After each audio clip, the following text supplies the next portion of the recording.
Welcome, friends. Thank you for taking some time this morning to share with us. We'd like to listen to your story and hear about who you are and what makes you you. So Sean, would you like to start? Yeah, I'll start. My name is Sean Lee. I'm from China. I came to Canada in 2014 with my wife Karen and my son William. The reason we came here was mostly because William's health issue when he was a kid. So he was suffering from respiratory problem all the time due to the pollution in Beijing at that time. So when we first came, I studied at York University to pursue my MBA degree. And after 2 years, we lived in North York. We came to Oakville, and we started to join ClearView. Thanks, Sean. Yeah, thank you, Heather. I just want to say thank you first because I have the opportunity to share all my experience with these great people around me and this wonderful church. We came to Canada, and 14 years ago with my wife and 3 kids. The most special part is because we are coming to the promised land. We're coming to the country that will provide us the opportunity to grow. And after 14 years, I can say, yes, this is the place. This is the right place. I'm happy to be here. The church gave me the opportunity to find my why. The government will let you know what I have to do and how do you have to do. What to do and how to do. Probably this country is ready to welcome 1 million of immigrants because we have the infrastructure to show them the way to follow the Canadian way. Yeah? Mm-hmm. But the most important, the church will give you the why. What is your drive? Why you are here? You're here to make money. Probably this is the wrong answer. Money normally is a big liar. Yeah. I'm happy to be here. I'm happy to share my experience with you. Thank you so much for the opportunity. Thanks, Carlos. Can you tell us a bit about your family? Yes, well, I have a teenager girl, 14-year-old. I have 2 big boys, and one is in Canadian Army. Yeah, really tough. He told me, Daddy, I want to quit. Oh, you want to quit? You have a job. No, I don't have a job. Oh, well, you need to work hard, yeah? Yeah, they are a big guy, but with too many questions, but he's working hard. My middle boy is going to the university after a few years thinking about it. Well, you have thinking about it, you are getting old. You're getting old. It's hard to find a job after, yeah? Oh, Daddy, yes, I want to go to university. Oh, it's a great decision, but you are late like 3 or 4 years. Oh, okay, no, I will do it. Okay, I agree with you. They are great.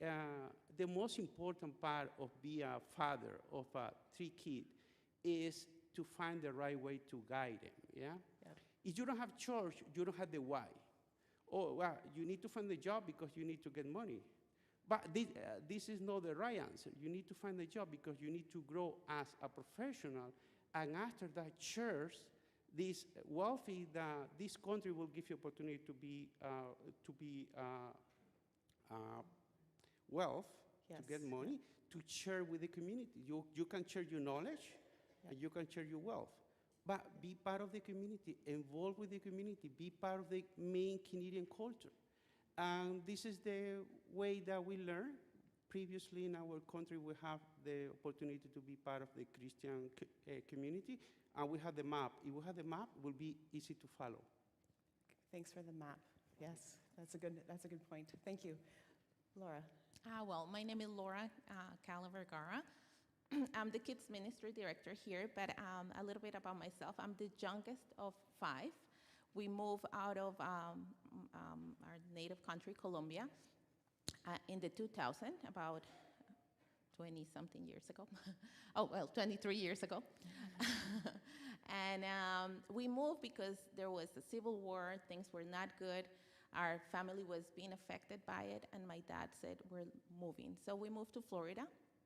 We lived in Florida for about 8 years. We were like, it's the same thing, like refugee here, over there is political asylum. So that's how we ended up in Florida. Then I met Marco. He was here in Canada, so I ended up moving to Canada. And now we have 3 kids, and well, that's all. Thank you so much. Pierre. Good morning, everybody. So, my name is Pierre Blignout. As you can probably gather from the accent, I'm from South Africa. There are plenty of us in Oakville.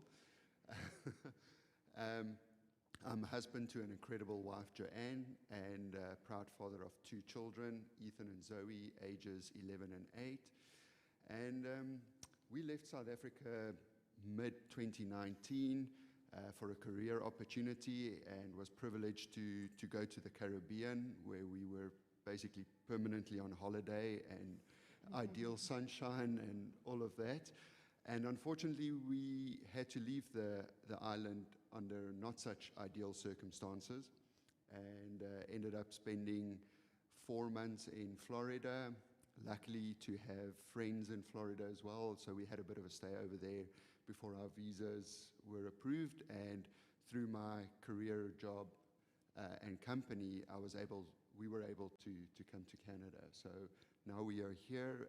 We ended up here, we arrived in October 2021, and we were fortunate to have friends, Almin and Walter. Sorry, I didn't get your permission, but I'm going to give you a mention. When we had to look at the map where we are coming to Canada, I knew they were here, and they said, "Oh, well, come join us in Oakville. It's really a nice place." And we looked on the map, where is Oakville? And yeah, and they basically slotted us into the community. So we're very privileged in that regard to have known at least somebody close by. And that's why we are here. Great, thanks so much. We're glad you're here. I have a few follow-up questions. Sean, I wanted to ask you about how important or central faith was in your church before you came. Oh, right. So before we came to Canada, I grew up in a very atheist environment, and all I was taught was to trust yourself. There's no God in this world, and you have to rely on your own power to get things done. So it seems that to me, the human power kind of worked for most of my life. When I was in China, I graduated from a good university and got a well-paid job and married and had a son. To many people's eyes, I was kind of a successful kid. I should be satisfied, but deep down, I know there's kind of a emptiness. I don't know what it was. I was always looking. And I kind of stuck, because no one will help me to find the answer. So after we moved to Canada, I started to join the church. And after the extensive exposure to Christianity and the church community, I gradually realized that it was Jesus that I was looking for.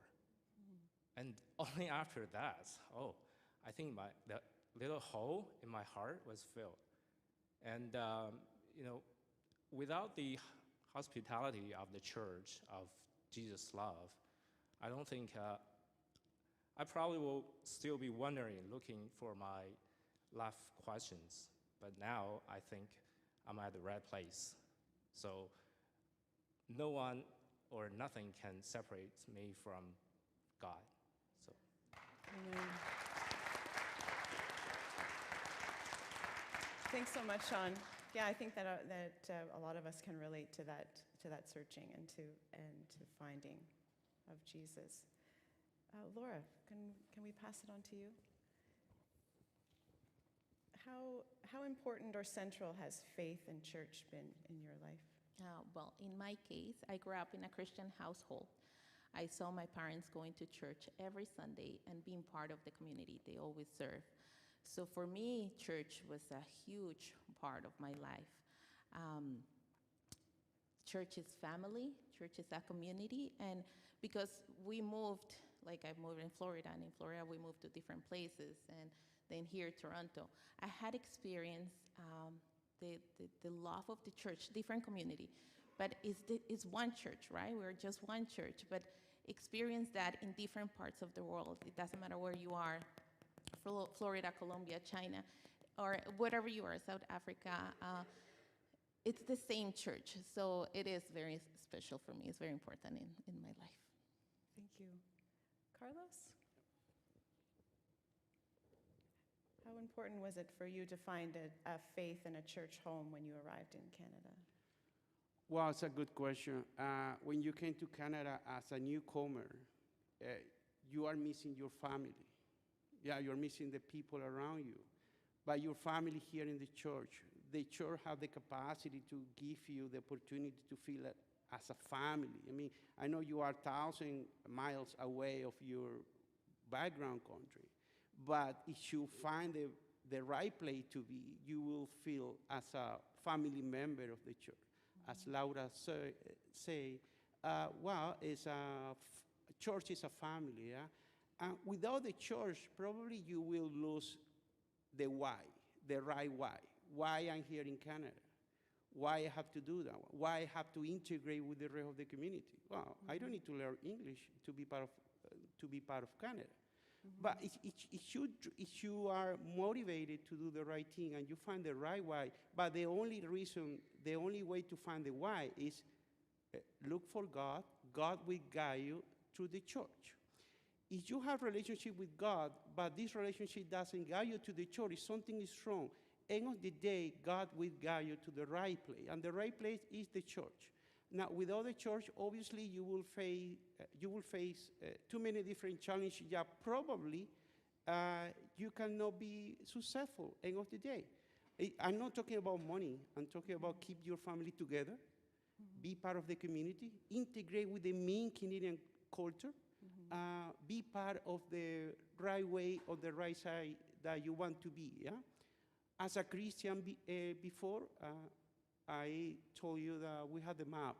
Yeah. Okay, what is the right way to do? What is the map? Okay, we are here in this big country, 40 million people finding for job. What do I have to do? But well, I need to find a job. I need to prepare myself to be part of the main, the professional labor market here in Canada. Even when it's tough, you have the hope to be better every day. And this is the reason. Without church, everything will be more difficult. Thank you.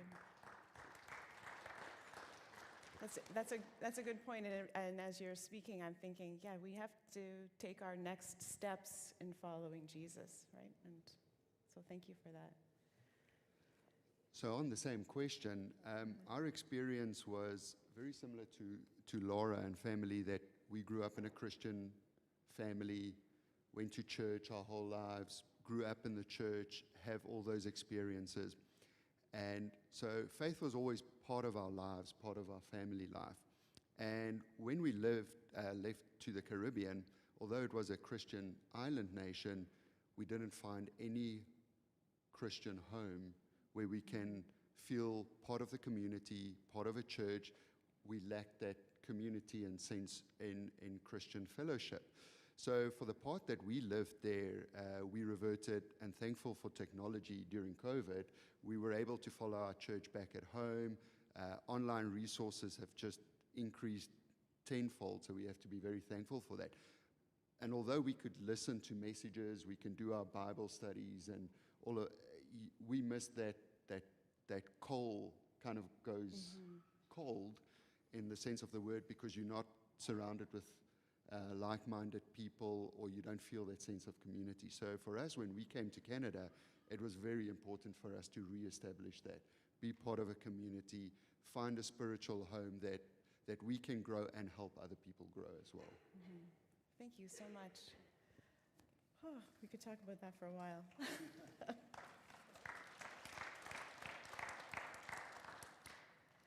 Thank you so much for giving us a glimpse of who you are and how important it was for you to find a faith and a church home when you arrived in Canada.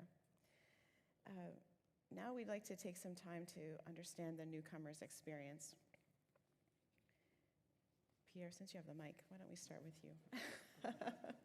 And maybe this goes along with your answer from the first one. But what was the biggest adjustment you had to make when coming to Canada?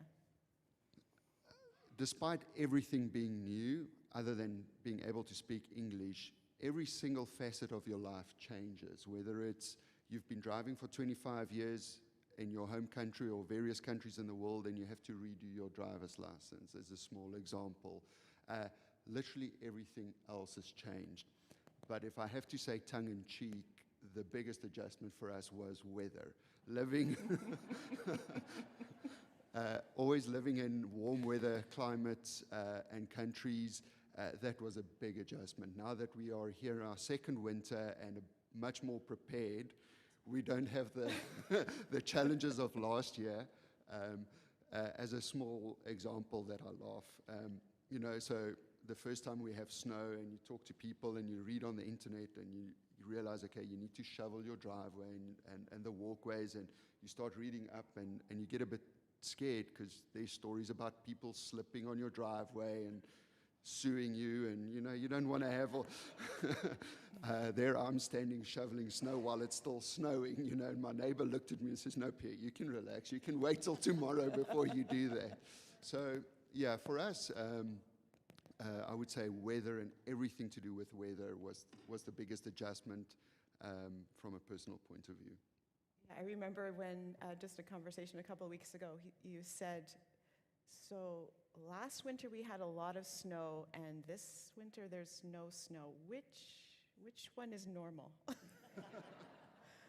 And I think that was the beginning of January. I'm like, oh, by the end of January there's going to be lots of snow, don't worry. But, No.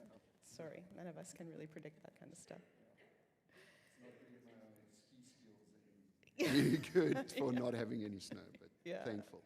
Yeah. Carlos, was there a time when the church here or ClearView made you feel included? Included? Oh, good question. Thank you, Heather. Well, every time when I came to the church, I can see James write down my name. She knows already my name. I feel welcome. Every time when I spoke with you and you say, welcome to the church, every time Patty or every single member of the community say, welcome, or say, good morning, it's important for us, yes? We can talk about justice probably for years, but probably we don't need to talk about hospitality. I was thinking about Pastor Phil to say, wow, Pastor is focused the justice subject into the hospitality. And this is the right way to integrate church with newcomers and newcomer with church, yeah? When we have the mutual hospitality, yeah? When we try to feel the people part of the community, even when you are new here in Canada. When we are Canadian, we try to integrate with the people that are new here in the church. Mm-hmm. And yes, for me, it's really important when I can approach to new face to say, good morning, how are you today? People say, good morning, how are you? Where are you from? I can know that you have accent, where you speak Spanish, yes. That means this is part of the integration process, and I'm really blessed to be here. Thank you. Yeah, thank you, Carlos. Yes, I've noticed that about you, that you are willing to put yourself out, that you're willing to talk and to say something to me, and not wait for me to say something to you. So I really appreciate that, and I'm learning from you. Thank you. Yeah, yeah. Sean, what do you wish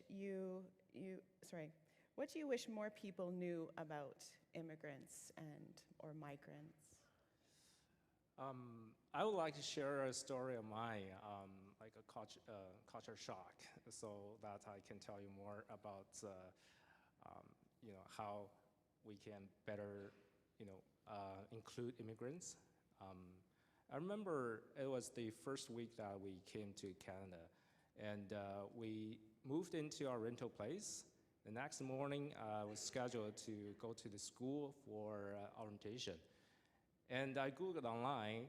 I found out that a bus at Yonge and Finch station would take me directly to school. So the next morning, I walked to the station, and I walked around. I couldn't find the entrance. I see all these people are walking, but I don't know where they are going. After I walked around, I found this big opening where all the buses are exiting. So I thought, oh, looking through that opening, I see all people are standing on the platform. They're waiting for their buses. I see that one of my bus is just parking there. I think that would be easy for me to go in. So I did. And all of a sudden, all these buses coming out, they are horning at me. I was like, oh, it's no different than China, right? So people are horning at each other all the time, right? So I kept on walking. I just ignored them, these bus drivers. So as soon as I got onto the platform, I knew why. There are several policemen standing on the platform. They're waiting for me. Oh boy. What can I do? And I was so nervous. And one of them stopped me and told me that I should not come in from that opening. It's trespassing. And I was like, trespassing? The first day I walk around, I was trespassing. Oh my goodness. So he took out a notebook, and I thought, uh-oh, it's not gonna be good. And he started to write down, and he asked for my passport and recorded my personal information. I thought, oh my goodness, I'm gonna get something on my record. So after he finished writing all these things, and he handed over that piece of paper to me and explained to me, this is a ticket, but it's not an official ticket. It's just a warning ticket. Mm-hmm. So because in the meantime, I was explaining to him so hard, saying that I just came here. I don't know where the entrance is. I don't know how to get into the station properly. I even hold out my token. I said, I was gonna pay, and I was not gonna, take advantage of anything. So he understood the situation, and he gave me this warning ticket saying that I do not need to pay for it. It's just a record of what happened. It was, by the way, it was a $420 ticket. It was really expensive. So I was very grateful and relieved after I heard the officer explaining things to me. And just from that moment, in China, if you were to confront with a policeman, they will give you a ticket right away, right? It's not a warning. There's no warning. So I was kind of grateful to the officer. And I realized that things might be really different if you go to another country. Taking a bus, like to me, it was, it's so normal, right? Mm-hmm. But how can I make mistakes or make something wrong by taking a bus? Here, I got my ticket. So what I want to say is that immigrants or newcomers, when they first come to this new country, there's so many unknowns. Even though it seems like so ordinary, so normal to us, it's still a culture shock to many other people. Mm-hmm. So I think in order for us to better welcome the newcomers, we have to give them more tolerance, more patience, and most importantly, some guidance and of course, love, our Christian love. Thank you.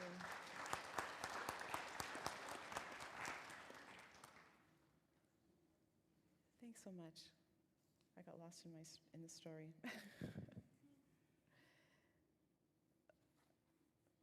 Yeah, we've got time for one more. Laura, would you want to share a little bit about a time when the church made you feel included?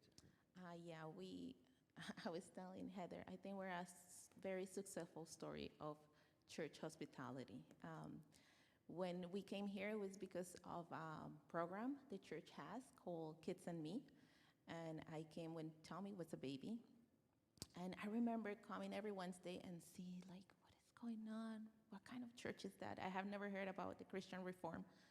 I knew Christian church, but I wasn't sure. So, and then one day I told Marco, let's go, because we used to live here in ClearView. And we came, and the first day, the church was really good at welcoming us. Like, everyone would come to us and talk to us. I remember I was pregnant with Lana, and I had so many people. Like, I cannot mention, because there's many of you that were part of it. But one thing that I thought it was so special is that you guys invite us to your houses. I don't want to get emotional. But that It's okay, take your time. that made us really feel part of the family. There was, like I said, I don't want to say no names because there's too many of you, but I remember going to this house, and they invited us to introduce us to many of you, and that's where I met many of you. So it was just a gathering so we could meet other people. But we were not at church, we were at someone's house, and we felt at home right away. Like, we were the only ones with little kids, and you know how little kids are. So, and they were so welcoming, like, no, it's okay, the kids are fine. And we're like, okay. And then, yeah, as we came, we were invited to a life group, and it was awesome. Like, we were so comfortable, and then we started learning more about Jesus, and then we became part of the church, members. Then we were part of pastoral care elders. Then the mission opportunity, and our church was like amazing. Like, you guys sent us there. Again, I get emotional. And well, the mission statement of the church is that we equip so we can take the next steps on following Jesus. And I think the church did that with us. We were part here of the kids ministry, and Marco was with the music ministry, just as volunteers. Then we were sent to Colombia to serve in that. We learned so much, and now we're back, and we're part of the staff. I mean, it's like, wow, God really used the hospitality in this church to make us feel part of the community, to be part of this church. So, yeah, well done, guys. I love that story in so many ways, but as a community engagement work, I love that you came to ClearView through the back door, through the side door, into one of our programs, and yeah, there's lots of ways to get in here. So that's great. Now we're gonna move on. It's important to hear those lived experiences, and I expect there are many in the congregation who can relate to your lived experiences. I think this church has been built on soup and buns after church, which is really great that we're having it after the service today. But that offer of hospitality to invite somebody into your home is just so key.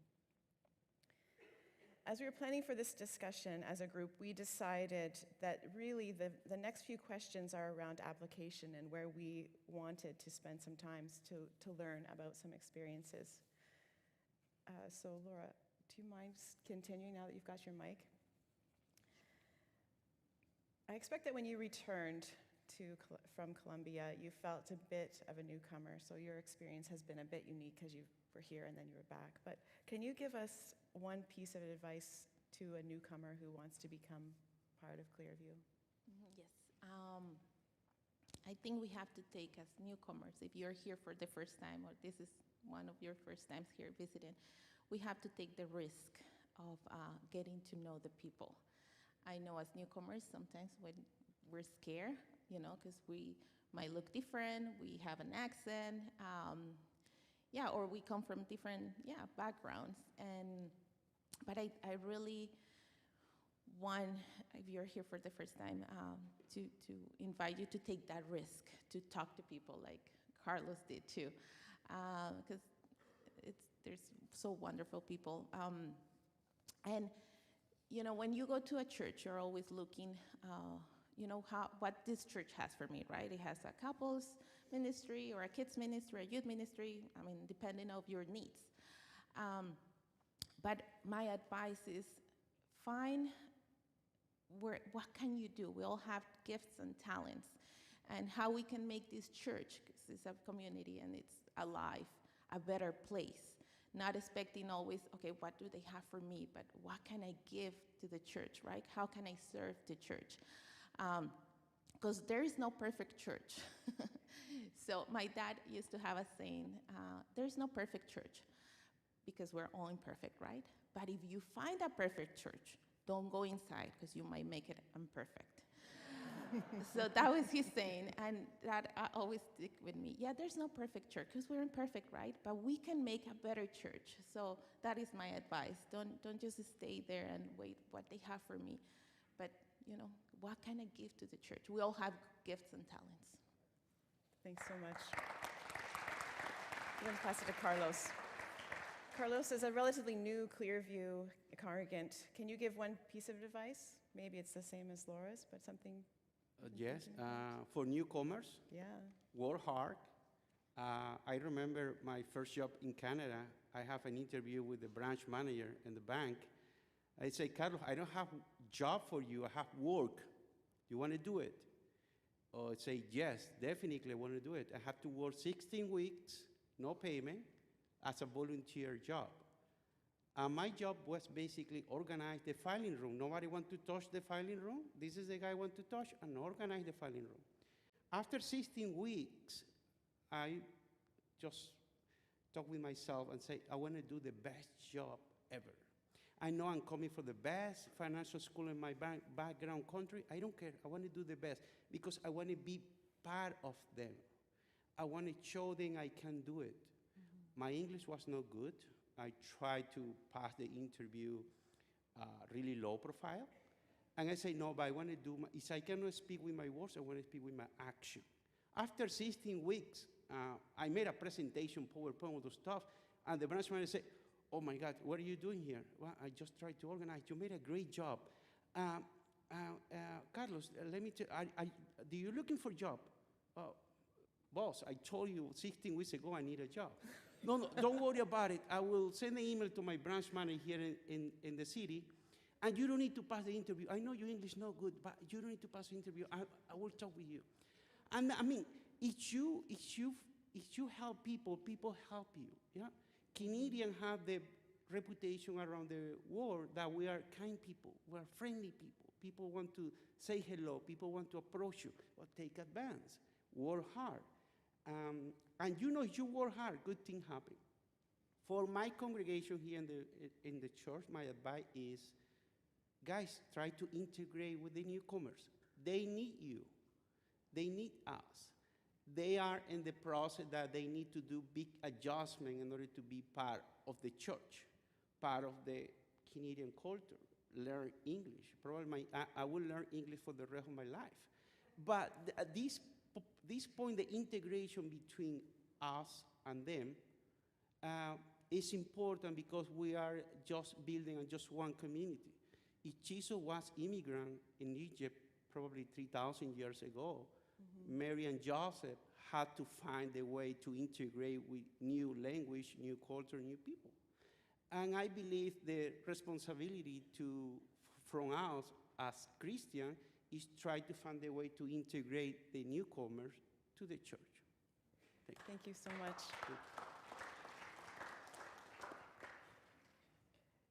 Sean, you've been with ClearView a little bit longer.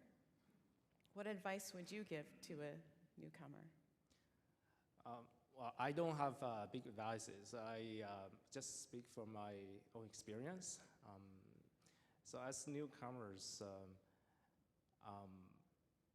the first few years are really tough, and I have to admit it, even though I don't speak it or think about it that much, because I would call it self-protection. When you have a bad experience, you tend to forget it or put it away, lock it up. I'll just share that. So when we first came, I have a very extensive, like a very busy study. I have to rush through in a year, and in the meantime, I have to apply for the permanent residency. You know, taking a bus can go wrong, right? So there are so many things went wrong. So we do not know where our future is, honestly, because we don't know whether the government will accept our application, whether I'm gonna finish my study, and also don't mention about job works. So that seemed so far away.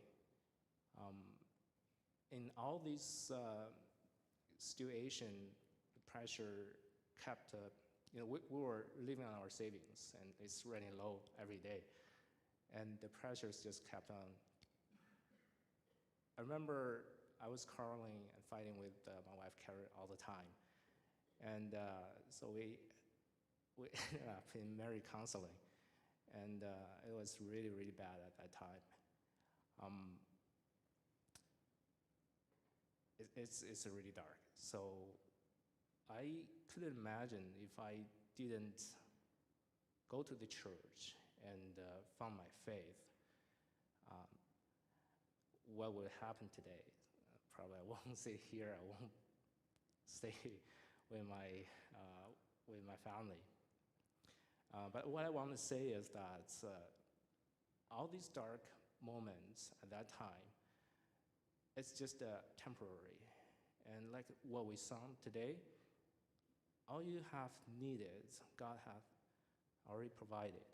So we stick to the faith, and we pray to God every day to help us and lead us through this dark time. And after we walked through this difficult times, we looked back. We realized that it's all God's plan. He put us in that time, in those difficult situations, for a reason. And we learned our lessons, and we became more mature, I would say, and we stick closer to God. And similarly, to the newcomers, I would say that we have to be more patient. Be patient with God, because He brought us here. That's already one big step. And He placed us in the church. It's another big thing. We have to give Him some time. We also have to give us some time. In a new country, we cannot expect that all of a sudden we will have everything we had when we were in our home country. It takes time to build up everything from scratch. But most importantly, we have to put our trust in God and let Him guide us through. Or else we'll be ending up quarreling all the time. So to the newcomers, again, the patience is one big thing we have to learn. And we have to trust God's steadfast love, and He will provide for us all. Amen. Thank you. Sean, I'll ask you to pass it on to Pierre. I wish we could stay for another 45 minutes, but why don't we close with this question, Pierre? What is one spiritual practice you have learned from your country of origin or from your stay in other countries that would enrich the spiritual life of ClearView? So when we were in South Africa and in our church, we kind of were always part of a life group as well. And it was really touching to see that life groups are being reintroduced or introduced to ClearView. It is really the way to grow in your faith, to help other people grow in your faith, develop your community, and sometimes just ask your neighbor. They might not be part of the congregation. Invite them with. So that is one of the big things that I'm glad to see here, that to join in, is life groups. Great. Did Elaine pay you to say that? No, I'm just kidding. I think that's great, because life groups are a support system that maybe a large group of us can't do, but a smaller group can, for sure. And this has been really rich, and I recognize the struggle of immigrants. I'm going to get emotional. I see it in my work here and in our congregation, that it's not easy to be a newcomer, and sometimes even being here for many, many years, you still feel like a newcomer. So it's our learning, and hopefully now we can apply the learning from last week, that we need to take those next steps in following Jesus and moving from our widening hospitality to mutual hospitality. So thank you. Thank you for being vulnerable. Thank you for sharing your stories. And can I pray? Dear Lord, thank you for each individual here on stage or in the pews. Thank you for determining our steps and bringing us together for a time such as this. Lord, I pray that you will guide us, that you will give us wisdom and understanding about hospitality. Lord, I pray for those who are hospitable. I pray that you will help them to teach us how to be more hospitable. And those who struggle with hospitality, Lord, I pray that you will help us also to become more hospitable, to be more vulnerable, and to grow our faith in you. In Jesus' name, amen. Thank you.